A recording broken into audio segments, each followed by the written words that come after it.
खबर से करेंगे दंतेवाड़ा से, जहां अरनपुर में आईडी ब्लास्ट केस में एक बहुत बड़ा खुलासा हुआ है। महिला नक्सली मंजू, ये वो शख्स है जिसने ब्लास्ट को अंजाम दिया। महिला नक्सली मंजू ने इस ब्लास्ट को अंजाम दिया था। नक्सलियों के डरवा डिवीजन की मेंबर है मंजू। डरवा मिलिट्री दलम का चीफ जगदीश इस घटना में शामिल बताया जा रहा है। तो दंतेवाड़ा के अरनपुर में कल लैंडमाइन ब्लास्ट हुआ था और इसमें हमने अपने 10 जवानों को खो दिया था। ब्लास्ट में डीआरजी के 10 जवान शहीद हुए, लेकिन ये बड़ा खुलासा इस मामले में हो रहा है। महिला नक्सली मंजू जिसने इस ब्लास्ट को अंजाम दिया था, पूरी रणनीति बनाई गई थी। ब्लास्ट इतना तेज था कि करीब 50 किलो का आईडी बताया जा रहा है इसमें इस्तेमाल किया गया था और करीब 1.5 से 2 किलोमीटर तक इसकी गूंज भी सुनाई दी थी। जिस वाहन में जवान सवार थे उसके परखच्चे उड़ गए। बड़ा खुलासा हुआ है कि महिला नक्सली मंजू ने इस पूरे ब्लास्ट को, इस पूरी रणनीति को अंजाम दिया था। चलिए, ज्यादा बातचीत हम करेंगे, सीधे रुख करते हैं। हमारे साथ इस वक्त रजत वाजपेयी लाइव जुड़ गए हैं, सीधे उनका रुख करते हैं। रजत, एक बड़ा खुलासा इस पूरे मामले में हुआ है, लेकिन ये जो मंजू है महिला नक्सली, इसके बारे में जरा जानकारी दीजिए। कौन है, कितनी बड़ी घटनाओं में शामिल रह चुकी है? अरनपुर की जो घटना सामने आई है इसमें यह भी बताया जा रहा है कि पिछले 4 से 5 दिनों से इस पूरे ब्लास्ट की रणनीति तैयार की जा रही थी। जी बिल्कुल जया जी, पुलिस का जो प्राइमरी इन्वेस्टिगेशन है उसमें इस टाइप की चीज़ें निकल कर आई हैं।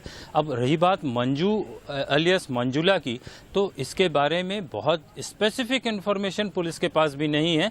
दरअसल कुछ 1.5 साल पहले ये खबर आई थी कि मंजू की मौत हो गई है। इसके बाद यह पहला इंसिडेंट है जब इस बात का खुलासा हो रहा है कि दरभा डिवीजन कमेटी के बिहाफ में मंजुला ने इस पूरे ऑपरेशन को लीड किया था। दरभा डिवीजन कमेटी का सचिव जो है बार से उसे असिस्ट करते हुए मंजुला ने इस पूरे घटनाक्रम को अंजाम दिया है। मैं आपको बता दूं, दरभा डिवीजन कमेटी जो है उसका काफी दूर तक विस्तार है। सुकमा और दंतेवाड़ा जिले की सरहद तक दरभा डिवीजन कमेटी का विस्तार होता है। और अगर बस्तर में नक्सलवाद का इतिहास उठाकर देखा जाए तो ऐसी बड़ी घटनाएं कम हैं जिनमें दरभा डिवीजन कमेटी की संलिप्तता नहीं पाई गई हो। इस बार भी ऐसा ही हुआ है। जो पुलिस की प्राइमरी इन्वेस्टिगेशन है उसमें इस टाइप की बातें निकल कर आ रही हैं कि मंजुला ने इस पूरे ऑपरेशन को प्लान किया। 4 दिनों से इलाके में जो रेकी की जा रही थी वो भी उसी की निगरानी में, उसी की देखरेख में की जा रही थी।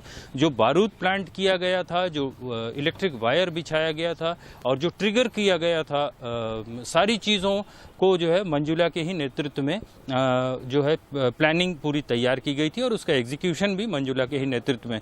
इसके मायने यह है कि 4 से 5 दिन तक मंजुला की उस पूरे एरिया में मौजूदगी थी। हम पहले दिन से जिस बात को लेकर संदेह जाहिर कर रहे हैं कि इस पूरे घटनाक्रम के बीच में निसंदेह डीआरजी के जवानों ने अदम्य साहस का परिचय देते हुए फाइट बैक करने की कोशिश की थी, लेकिन यह तो तय है कि इंटेलिजेंस का बहुत बड़ा फेलियर था।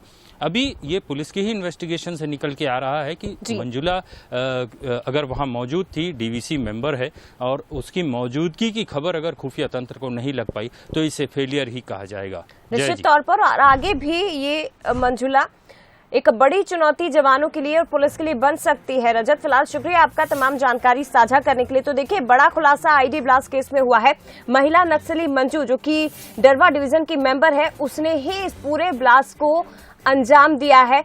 रणनीति भी उसने बनाई, प्लानिंग उसने की और एग्जीक्यूट भी उसी ने किया है। ये बताया जा रहा है कि जानकारी मिल रही थी कि पिछले 1.5 साल पहले इसकी मौत हो गई थी, ऐसी जानकारी पुलिस जवानों को मिली थी। लेकिन अगर ये मौजूद है, अगर इसी ने इस पूरे घटनाक्रम को अंजाम दिया है, तो ये एक बड़ी चुनौती पुलिस प्रशासन के लिए।